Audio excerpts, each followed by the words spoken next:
we should have played, Shano, is the Sesame Street theme song, because that's what everybody's remembering from the presidential debate, is that Mitt Romney wants to shoot Big Bird. Melanie Roussell is with us. She is the National Press Secretary for the Democratic National Committee, BarackObama.com, of course, the website. Melanie, welcome to the program. Thanks so much for having me, Tom. Thanks for joining us. You've got some new Obama for America ads out. I'm curious, the Big Bird ad. First of all, tell us about this.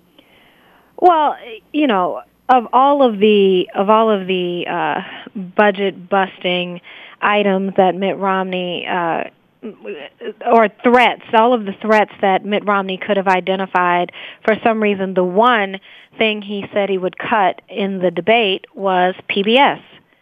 Right. PBS that accounts for 0.014% of the federal budget. Right. And so the ad is a comedic take on Mitt Romney seeing Big Bird as a threat in the midst of many other things he could have identified. Right. Do you think that, I mean, when I'm looking at these kind of undecided voters, the word that I use from time to time for undecided voters at this point in an election cycle is either stupid people or people who are just like so busy and so, and very often because they have no choice, but just so busy that they haven't been able to pay attention. They're working 3 jobs. They've got 2 kids. They're just, blown out.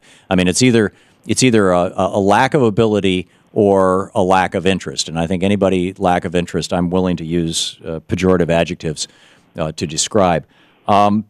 Is it possible that Big Bird is going to play with that crowd, or is, should we be talking about the fact, picking up a cue from some of the Republican attacks on Romney, particularly the McCain attacks on Romney 4 years ago, that, the guy has been all over every position. He will say whatever it takes to win. He has no soul. He has, or at least no political soul. He has no internal moral compass. He has no core political beliefs. And his life demonstrates that. Isn't that something that should be pointed out? Well, that's certainly something we have pointed out. But what I'll say about the ad is, Mitt Romney today said that it makes him scratch his head that we would be talking about a trivial issue. But what makes us scratch our heads is that Michelle or Melanie? Tax cuts for the wealthiest Americans. He says we would do that by getting rid of funding for PBS and Big Bird, which again makes up 0.014% of the federal budget. Right. That's not a deficit plan. It's a joke. In other words, this is another example of Mitt Romney basically refusing to be detailed. The thing that gets me, there's no secret about this math. I don't know why anybody has to quote any agency, whether it's the president in the debate or y'all in your ads or any of us. We take in, the federal government in the United States last year took in $1.9 and change trillion in federal income taxes. So that's roughly $2 trillion a year. Over a 10-year period, that's $20 trillion.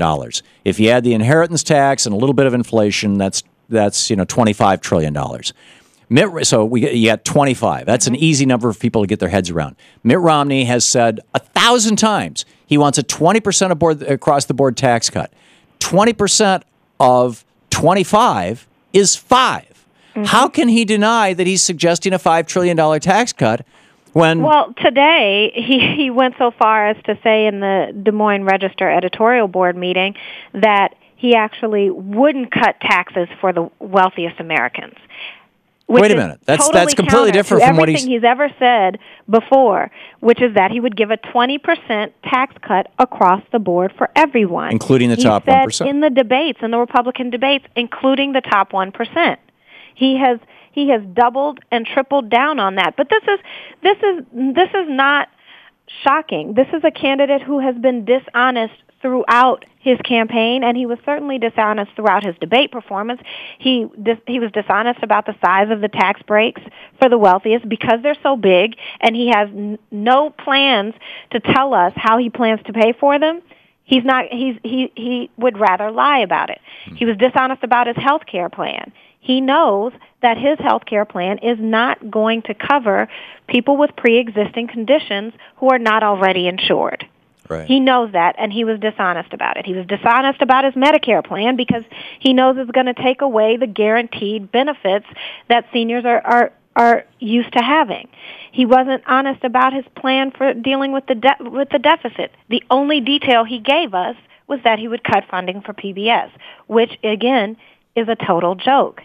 So it's not surprising. This is a guy who has been dishonest throughout, and we're going to continue talking about that. Sure, and good on you for that. We're talking with Melanie Roussell, the National Press Secretary with the DNC, BarackObama.com, of course, the website. Melanie, John Kerry got just horribly, savagely attacked for being a flip-flopper. And some small but measurable percentage of the electorate who voted against Kerry when they did the exit polls said that they didn't vote for him because he was a flip-flopper. And it was enough to give George Bush the victory. Even if it was a fraction of 1%, and my recollection is it was 2 or 3% of people who thought that that was a substantial issue. Why not paint Mitt Romney with this? Mitt Romney has called himself severely conservative.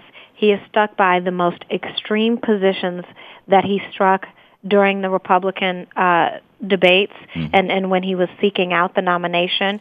And he swears that he is this severe conservative who believes in this very limited government that would cut PBS.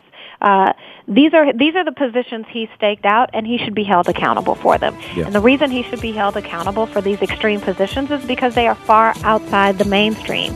We can't let him lie about it, though. Yeah, I agree. We're going to make sure he is held accountable for those positions that he's doubled and tripled down on over and over again throughout the course of this campaign. Well said. Melanie Roussell. Thank you, Melanie. Thanks so much, Tom, for having me.